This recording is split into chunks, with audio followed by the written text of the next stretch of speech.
What's the name of the system you follow to get into property? Okay, so I looked into like many different, schemes and whatnot. There's Help to Buy, shared ownership, 10%, 5% mortgages. So I explored all of them. The one I did, I decided to go with 10%. And the reason I decided to go with 10% is because at the end of the year I had a lot of money that the business made. So my logic was that I may as well use that money to get to owe less money. That may sound confusing, but if I drop enough money down now, I'm gonna owe less later. That was my logic. My second option was Help to Buy, but my accountant advised against that because basically with Help to Buy, essentially you're getting two loans. You're getting a loan from the government, you're getting a loan from the mortgage lender, and then you're putting in your own deposit. Whereas if you put 10%, you're only getting a loan from the mortgage lender. And if your property should increase or decrease in value, the money you borrow from the government will also increase or decrease in value. Whereas if you do 10%, it's fixed. So whether your property becomes from 500k to 1 million, whatever you owe is whatever you owe with 10%. Listen, when it comes to these property thing, it can be a bit confusing because there's so many ways, so many angles.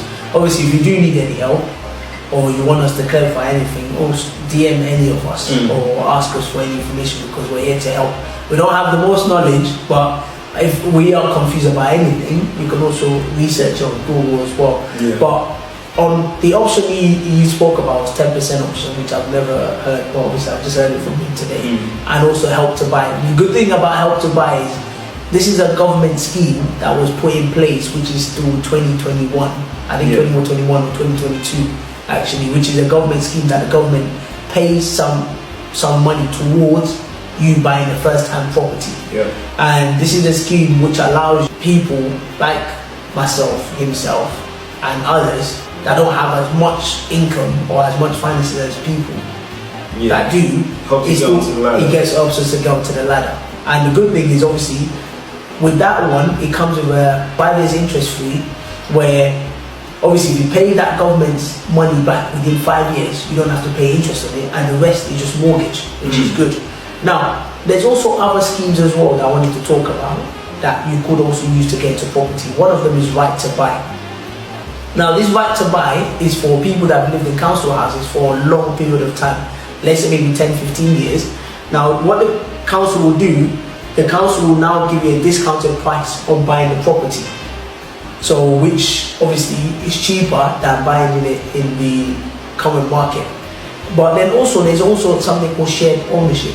So what happens is you buy a percentage of the share of the property. Let's say for example, I bought 10% of the property. There's still 90% left. So on that 10% of ownership, you might pay maybe like just certain amount of deposit onto that 10% ownership. And then the 90% is what the council owns or our housing association owns. And then you pay rent on that remaining part that you don't own. But the more you buy the share of the council or the housing association, the more your rent drops and your mortgage goes up. So like I said, it can get a lot confusing. But if you now can't go through any of these schemes, there's also an option of living in a boat. And I know living in a boat might not sound interesting, but there's some good points about it because I've looked at it. One of them is, for example, if you live in a boat, it's cheaper than a normal house. Yeah. And 2, it's still livable. And number 3 is, when you live in a boat, you can move, you can travel everywhere. I've known someone that lives in a boat and he goes to Belgium, France, all different places. So it's up to you. If you like traveling, that's also another option.